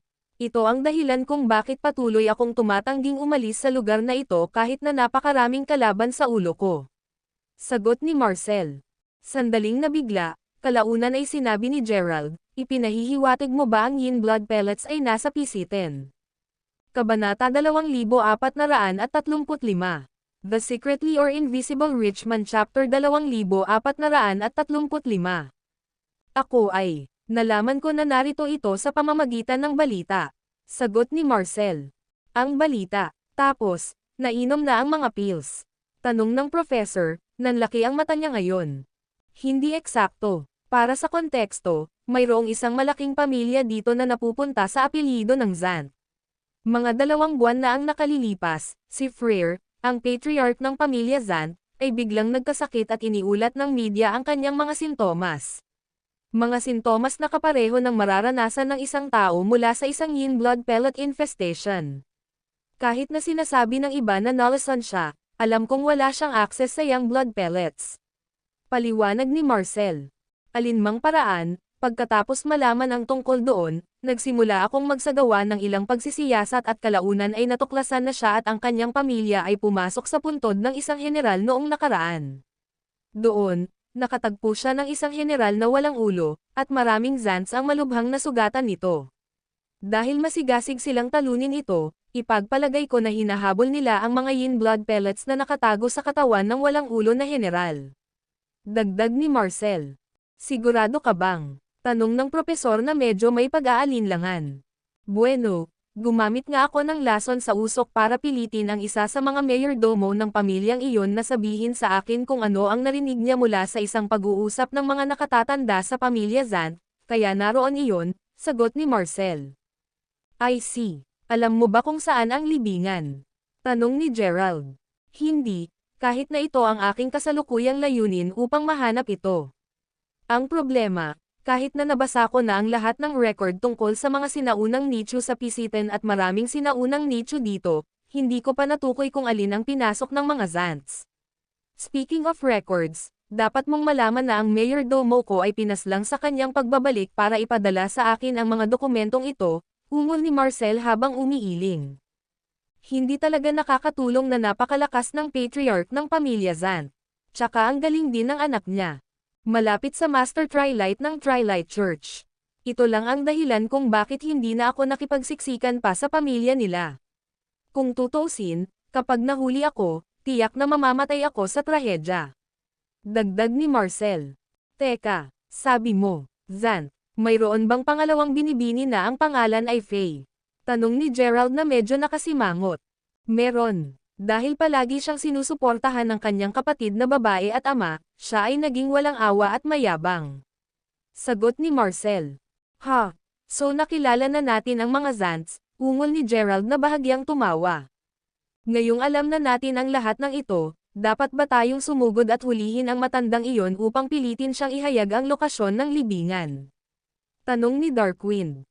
Sa kasamaang palad, Mr. Darkwind, si Freyr ay isang napakamatigas ang ulo at maingat na tao. Nakikilala siya, hindi tuto si Freyr sa pagpapakamatay kung siya ay pinagbantaan. Kung mangyari iyon, mas magiging mahirap para sa amin na makuha ang mga yin blood pellets. Bago pumanaw ang mayordomo ko, sinabi niya sa akin na ang lahat ng mga eksperto ay dapat na nakapiring kapag dinala niya sila sa tirahan ng Zant, ungol ni Marcel sa isang dissuasive na tono. Gaya ng kasabihan, ang mga walang takot ay kadalasang pinaka-nakakatakot. Pagdating sa mga ganoong tao, sina Darkwind at Linden ay talagang may pader na ladrilyo. Anuman, pagkatapos ng maikling paghinto, si Gerald ay sinenyasan na sabihin. Talagang hindi na kailangang kumilos ng madalian. Una sa lahat, hindi pa namin lubos na nauunawaan ang kwento sa likod ng batang may bahay na naglilinang ng mahalagang chi ng demonyo. Idinagdag na sa katotohanan na siya ay kaalyado sa Trilight Church na binanggit ni Marcel kanina, maaaring maging mabilis ang mga bagay-bagay kung hindi tayo mag-iingat. With that said, I suggest you guys stay here for a few days. Pansamantala, magpapanggap ako at papasok sa sambahayan ng Zant para gumawa ng sarili kong pagsisiyasat. Bakit hindi ako sumama sa iyo? Mungkahi ni Darkwind, na ikinilang ni Gerald. Pupunta lang ako doon para tiktikan sila. Sa totoo lang, nag-aalala ako na kung sasama ka sa akin, baka hindi mo mapigilan ang iyong sarili at sa huli ay magsimula ng away. Mawawasak ang plano natin sa puntong iyon. With that said, you three stay here, and that's that, sagot ni Gerald sabay tawa. Gabi na nang kumilos si Gerald. Mula sa sinabi sa kanya, ang Zant Manor ay matatagpuan malapit sa mga bundok, at ito ay sumasakop ng hindi bababa sa 800 ektarya, na ginagawa itong mas kahanga-hanga kaysa sa Mamang Star Manor. Either way, nang malapit na siya sa Manor, napansin agad ni Gerald ang isang protective formation na nakapalibot dito. Kapag dumaan ang mga karaniwang tao sa pormasyong ito, tiyak na aabisuhan ang mga Zant. Si Gerald, gayunpaman, ay hindi karaniwan. You're no regular family, that's for sure, smirk ni Gerald. Kasunod nito, dalubhasa at madaling umiwas siya sa pormasayon bago nagpatuloy sa paglusot sa manor. Kabanata 2436. The Secretly or Invisible Rich Man Chapter 2436. Pagpasok pa lang ni Gerald sa likod bahay, may narinig agad siyang sumigaw, F*** at Sting Hell. Gaano katagal mo kailangang magtimpla ng gamot para kay Master, Chop? Nakataas ang isang nakikita kilay, hindi nagtagal ay sinalubong si Gerald nang makitang walang awang hinahampas ng butler ang lalaking dumaan kay Chop. Ito, malapit nang matapos, Mr. Shoo, whimpered Chop habang siya ay nakayuko natatakot. Gawin mo itong mabilis, walang kwentang bum. Ungol ni Mr. Saya na kinalikot ang buhok na nakausli mula sa isang nunal sa gilid ng mukha niya bago umalis na may hagulgol. Ngayong nag-iisa na naman, mabilis na ipinagpatuloy ni Chop ang paggawa ng gamot. Gayunpaman, hindi nagtagal ay naramdaman niyang may nakatayo sa kanyang likuran. Sa pagbabalik tanaw, laking gulat niya nang makita ang isang binata na nakasandal ang mga kamay sa likod na nakatayo sa likuran niya. Sino ka? I don't think I've ever seen you around here, ungol nang nagulat na si Chop. Sino ako? Bakit hindi mo tingnan ng malapitan ang mukha ko? Sagot ni Gerald sabay smirk pagkasabi nun, nag-iba ang mukha ni Gerald and within seconds, kamukhang kamukha niya si Chop. Ikaw ba ay isang uri ng multo o ano? Paano mo lang ginaya ang mukha ko?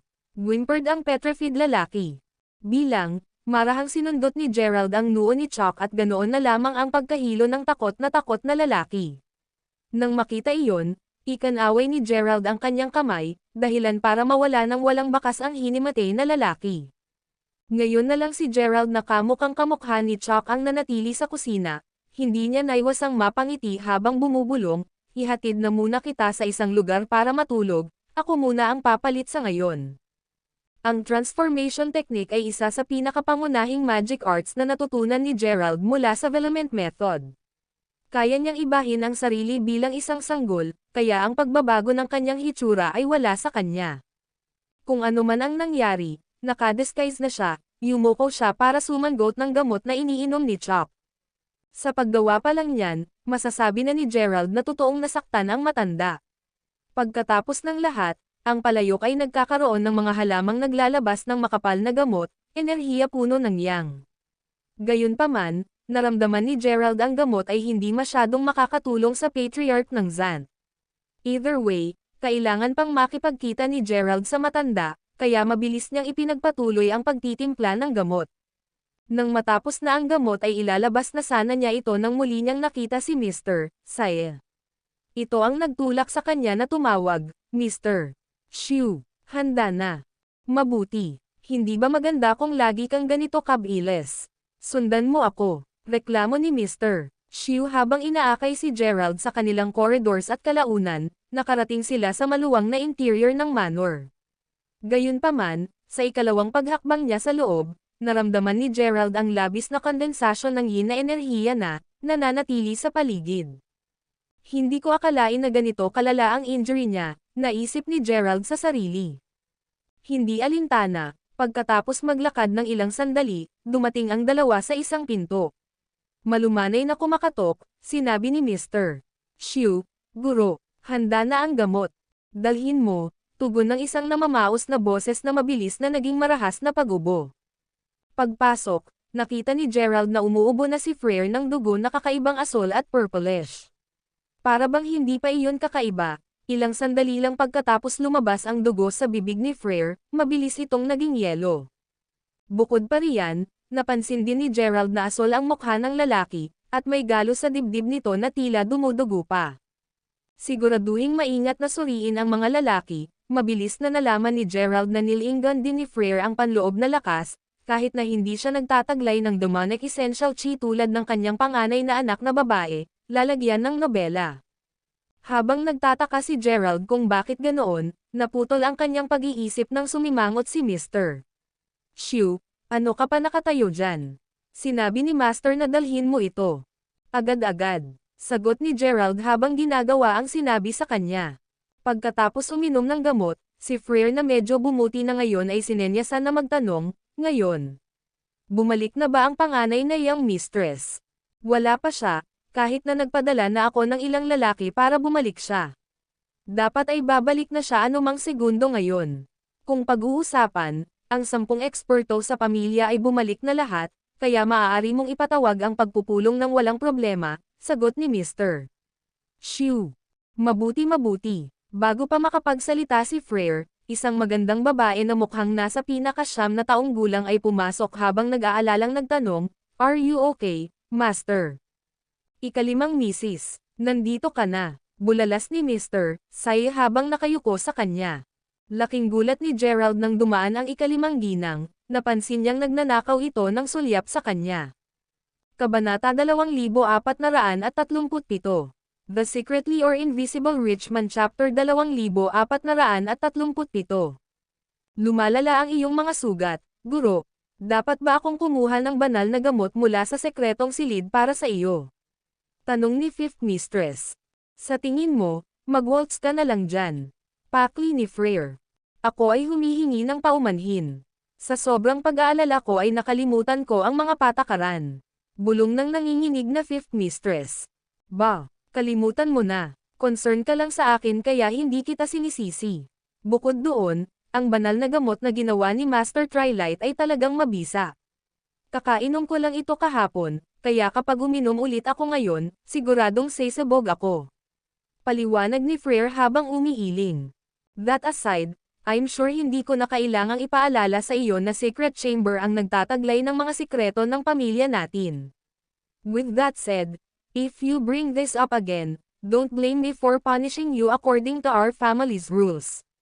Alinmang paraan, makakaalis na kayong lahat. I have something to discuss with the young mistresses later, panunuya ni Frere habang winawagayway ang kamay. Very well, sagot nilang tatlo kasama si Gerald habang palabas sila ng kwarto. Dahil agad na umalis si Mr. Shue para hanapin ang panganay na young mistress, tanging si Gerald at ang fifth mistress na lang ang natira. Akmang aalis na rin si Gerald, gayunpaman, biglang lumapit sa kanya ang fifth mistress bago bamulong, "Silly boy, there's no need to pretend anymore. Walang tao dito, sa kwarto ko, bilasan mo." Ha, sagot ng gulat na gulat ni Gerald. Sa paghusga sa kanyang ekspresyon, lumilitaw na siya ay may isang uri ng relasyon sa tunay na Chuck. Anuman, noong una ay binalak ni Gerald na hanapin ang sikretong silid na naunang binanggit ni fifth mistress. Pagkatapos ng lahat, sinabi ni Frere na mayroong isang sikreto ng pamilya doon. Ngayong nangyari na ang mga bagay-bagay, naisip ni Gerald na maaari rin niyang sundan siya at humanap ng pagkakataong tanungin siya kung nasa loob siya ng silid. Sa pag-iisip na iyon, sinundan siya nito sa kanyang silid. Sa ikalawang paglock niya ng pinto, agad siyang tumalon sa kanya. Magandang langit, napaisip si Gerald habang kusang umiwas.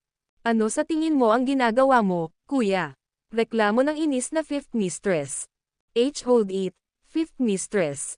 Ako, may sasabihin sa iyo. Sagot ni Gerald. Well, sige na. Reklamo ng lalong naiinip na fifth mistress. Well, meron. Ilang uri ng banal na gamot sa secret chamber. Lalagyan ng nobela. Siyempre, mayroong maraming iba pang mga lihim ng pamilya Zant doon. Anong meron dyan? Tanong ng naguguluhang fifth mistress. Ako, bueno, narinig ko ang pag-uusap ni Master at Mr. Shue kanina. Sa totoo lang, binigyan talaga ni Master Trilite si Master ng 2 uri ng banal na gamot. Habang ang isa sa kanila ay para tumulong sa paggamot sa kanya, ang isa naman ay ginagamit para mapanatili ang kabataan ng isang babae hanggang sa 30 taon. Sagot ni Gerald. Ano, totoo ba talaga iyon? Ngunit halos araw-araw kong kasama si Master bago ito. Bakit hindi ko narinig na binanggit niya ito dati? Di kaya'y magkakaroon ng sixth mistress at naghahanda. Para sa kanya yan. Reklamo ni fifth mistress na ngayon ay sabay na interesado at nagseselos.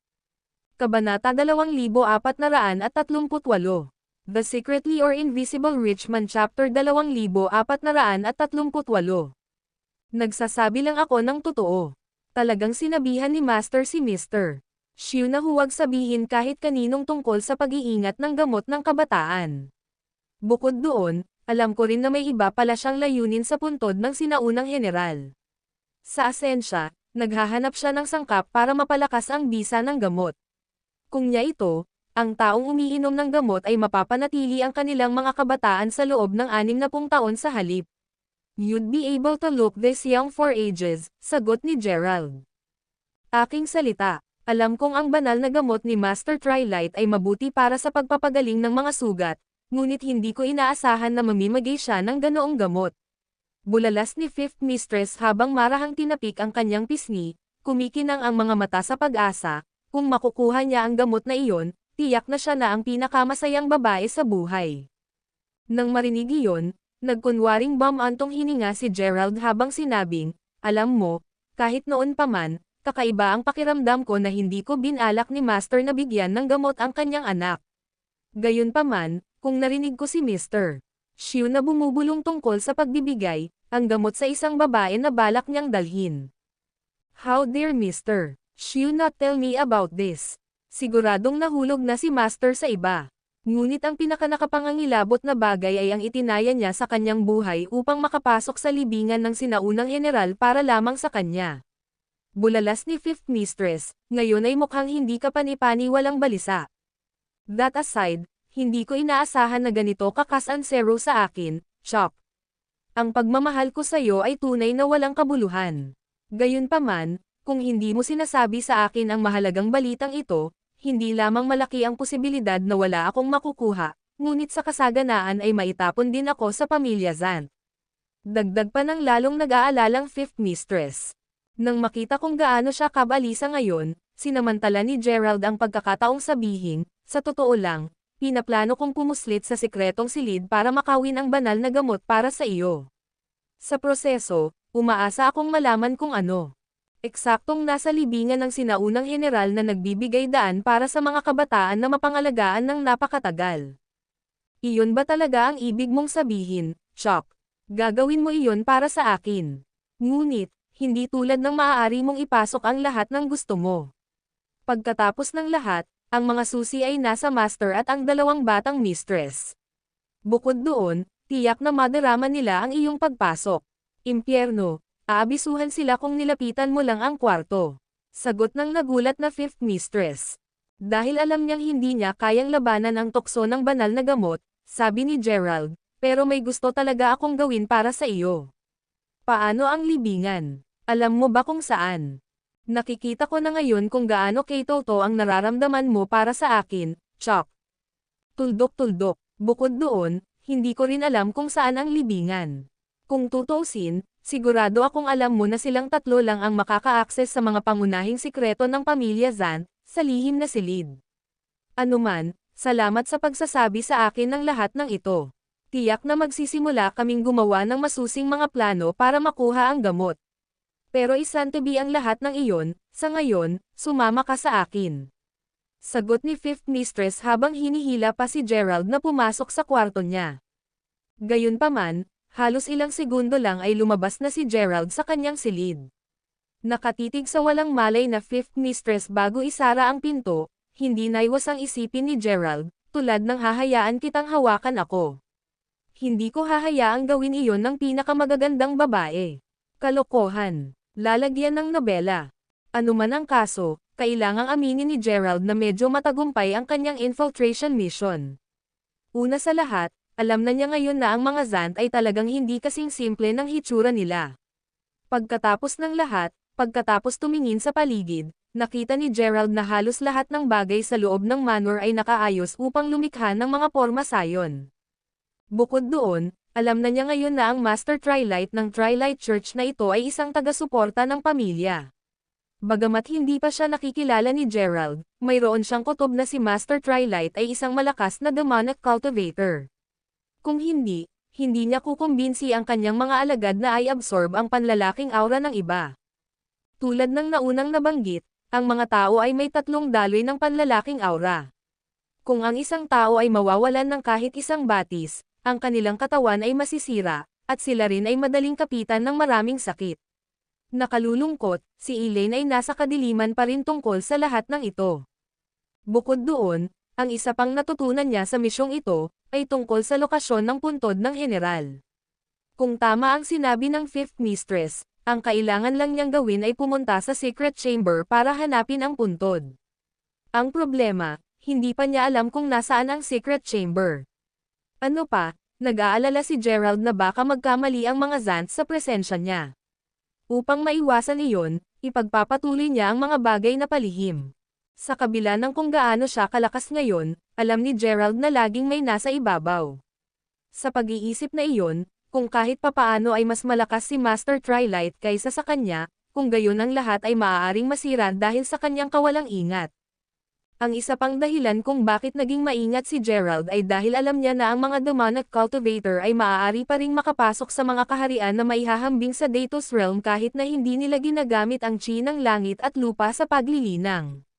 Sa pag-iisip na iyon, nadama niya na mas mabuti na maging ligtas kaysa magsisi. Kabanata 2439. The Secretly or Invisible Rich Man Chapter 2439. Ano man ang kaso, mabilis na nagsimulang gumawa ng plano si Gerald. Sa masasabi niya, hindi magiging madaling pakitunguhan sina Frere o Elaine. Naiwan lang si Faye. Nakangiti habang nag-iisip ng plano, bumulong si Gerald, gaano ka kabrat, nagpaplano na akong turuan ka ng leksyon. Sa kasamaang palad mo, kailangan kong gawin lahat. Panipi. Mabilis na sumunod sa gabing iyon, tumungo si Gerald sa silid ni Frere upang makinig sa pag-uusap ng matanda sa kanyang mga anak at matatandang miyembro ng pamilya. Si Frere mismo ay umubo ng malakas bago nagtanong, bakit wala pa ang kapatid mo?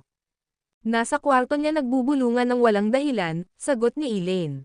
Bueno, sa palagay ko ay mas mabuti para sa kanya na huwag malaman ang tungkol sa mga bagay na iyon. Alinman sa dalawa, ano ang sinabi mo, Elaine? Galit ba siya dahil sa kawalang ingat ko? Tanong ni Frere. Napaka. Kung tutuusin, hindi ka lang muntik mamatay sa puntod ng general, kundi halos masira mo rin ang mga plano niya. Sagot ni Elaine habang umiiling. Bumantong hininga bilang tugon, umiling si Frere pati na rin ang sinabi niya, ako lang ang may kasalanan.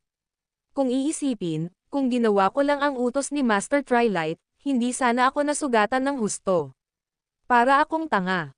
Nang marinig iyon, hindi mapigilan ni Gerald na sumimangot habang iniisip, lalong nagiging komplikado ang mga bagay kahit alam ko na ngayon na ang mga Zant ay nagtatrabaho para kay Master Twilight, sino ba talaga ang taong iyon? Nang makitang wala silang pinag-uusap ang kapakipakinabang, nagpasya si Gerald na magtungo na lang sa kwarto ni Faye. Si Faye mismo ang kasalukuyang humahampas ng 7 lalaki na pawang nakaluhod sa sahig habang sumisigaw ng, basura. Kayong 7. I can't believe you even dare to call yourselves the most famous vets in Pisiton when you can't even cure ginger. Talunin ito. Pipa umanhin, pangalawang young mistress, pero wala na talaga kaming magagawa. Bulong ng isa sa mga lalaki habang silang 7 ay mabilis na tumayo para umalis. Gayunpaman, bago pa man sila makarating sa pintuan, pinitik ni Faye ang kanyang mga daliri habang sumisigaw, hold it. Hindi na kita papakawalan ng ganoon kadali sa pagkakataong ito. Mga lingkod, baliin ang isang binti at braso ng bawat isa sa mga lalaking iyon. Agad-agad, deklare ng mga bantay, please iligtas mo kami, pangalawang young mistress. Ang young Master Ginger ay nagdurusa sa isang sakit na walang lunas, kaya kahit ang Diyos ay hindi makapagliligtas sa kanya ngayon. Sigaw ng isa pang veterinaryo habang ang 7 takot na lalaki ay mabilis na nagsimulang yumuko sa kanya. Dahil si Ginger ay lumaki kasama si Faye, kahit papaano ay naging normal para sa aso ang tawagin bilang isang young master. Either way, upon hearing that, Faye immediately retorted, oh please, you're all just useless. Aking kaawa-awa, kaawa-awang Ginger. Huwag kang mag-alala, ipinahayag ko na sa publiko na magbibigay ako ng $1,000,000 sa taong magpapagaling sa iyong sakit. Matagal nang pinanood ni Gerald ang lahat ng playout na ito, at hindi niya maiwasang sumimangot sa walang awa na dalaga. Tungkol naman sa 7 lalaki, mabilis silang kinaladkad ng mga gwardya palabas ng mansyon.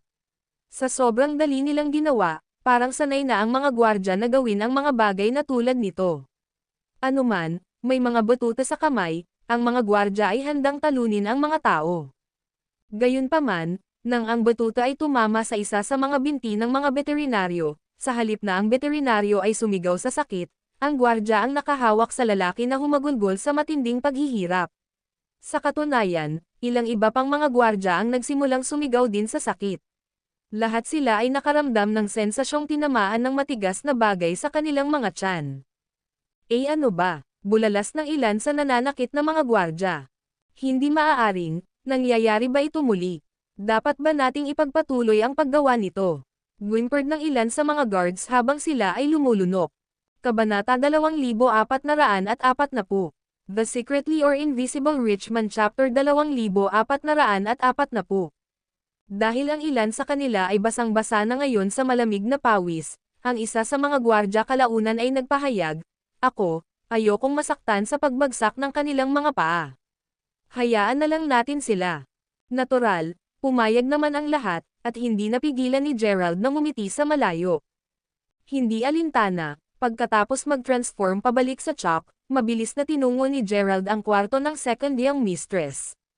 Huminga siya ng malalim, saka siya ngumiti habang tinutulak ang pinto habang sinasabing, second young mistress. Nagdala ako ng ginseng soup para sa iyo. Sopas, sino ka ba? Isang lingkod natin. That aside, I never requested for any soup, sagot ng second young mistress na nakakunot ang noo. Buti na lang at may guard din sa kwarto na nakakilala kay Chuck. Ito ang nagtulak sa kanya na sabihin, siya si Chuck, ang alipin ng guro. Kadalasan ay si sister lang ang inaalala niya. Nagulat ako na naaalala niya pa rin na anak niya ako. Anuman, ilagay ang sabaw. Wala ako sa mood. Reklamo ng second young mistress habang patuloy na hinahaplos ang kanyang aso.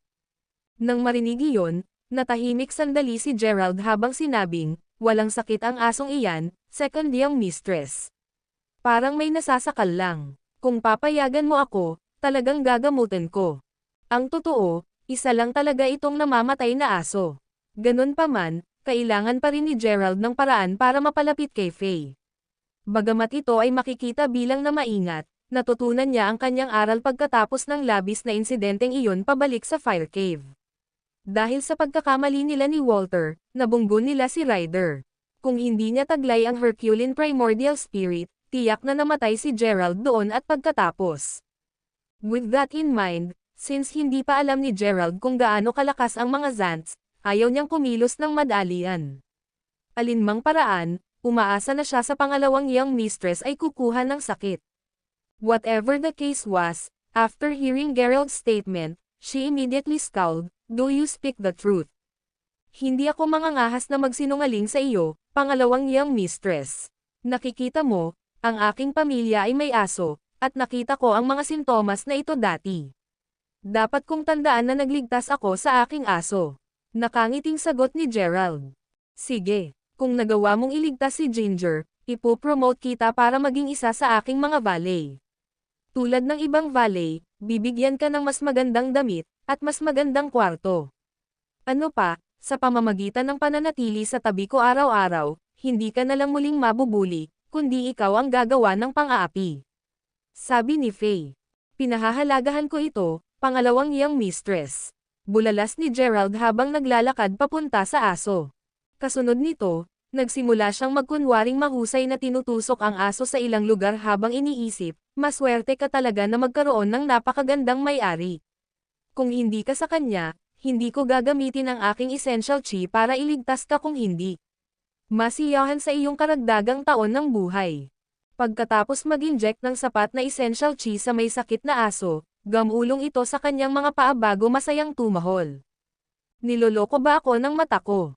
Nakabawi ka na ba talaga, Ginger? Naayos na. Makakakuha ka ng maraming treat at bagong damit bukas kapag sabay tayong mamili. Bulalas ng kinikilig na si Faye. Nang medyo kumalma na siya, lumingon siya kay Gerald sabay sabi, "You're not too bad, Chuck. Nakagawa ka ng isang kamangha-manghang trabaho.